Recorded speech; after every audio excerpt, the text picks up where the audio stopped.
Hello everyone, my dear student. मैं 10th class का subjective question लेकर आया हूँ जो इस वीडियो में हिंदी से है।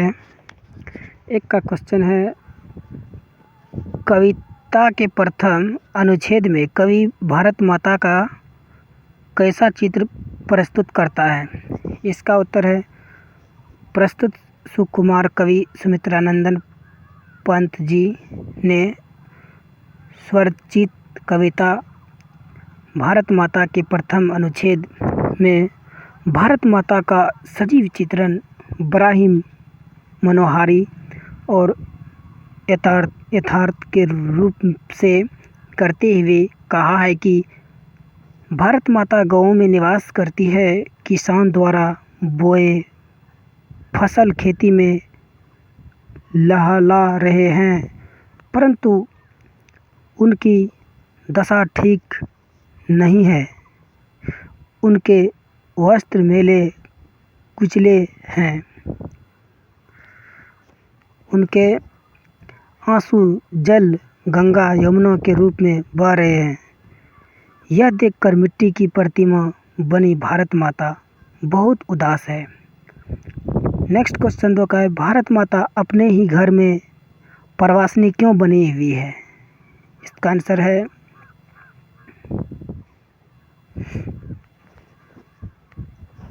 पंत जी भारत का स्वतंत्र वर्णन करते हैं। कहते हैं कि कभी सुखों की छाव में चैन की नींद सोने वाली भारत माता के चेहरे पर दीनता झलक रहा है।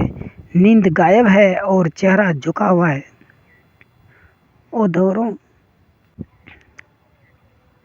ओठों पर मौन रुदन की अस्पष्ट छाव है। लंबे समय से अंधकारमय जीवन जीते हुए मन उखंड चुका है। इसी कारण भारत माता अपने ही घर में परवासिनी बनी है। नेक्स्ट क्वेश्चन 3 का है, कविता में कवि भारतवासियों का कैसा चित्र खींचता है।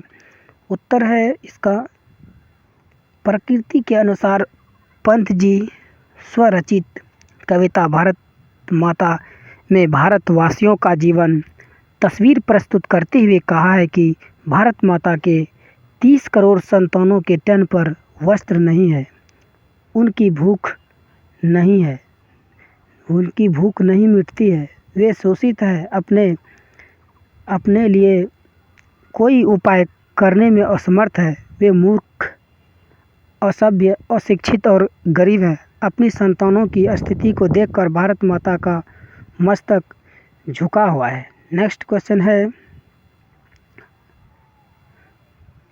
गमले सा टूटता हुआ उसका घरे से लुढ़कता हुआ उसका अंग। तो इसका उत्तर है,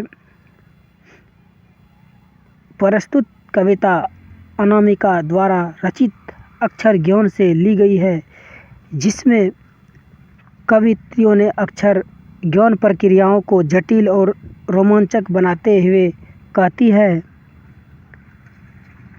है कि प्रकृति बिगड़ जाती है और बच्चा विफलता पर बेचैन हो जाता है, परंतु उस विफलता में ली सफलता का राज है।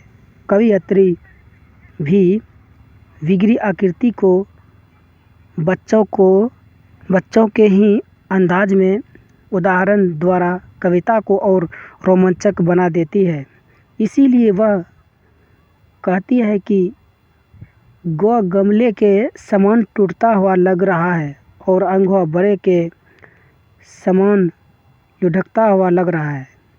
नेक्स्ट क्वेश्चन है, कविता में क का विवरण स्पष्ट कीजिए। तो इसका उत्तर है, कविता में अक्षर ज्ञान के क्रम में बच्चा को कबूतर समझता है और कबूतर की तरह उसके द्वारा लिखा गया क और चौखट में न अंट कर इधर उधर फुदक कर चला जाता है। प्रयास में विफलता से घबरा कर प्रयत्न जारी रखना चाहिए, यही इसका संदेश है। बस इस वीडियो में इतना ही। जय हिंद, जय भारत।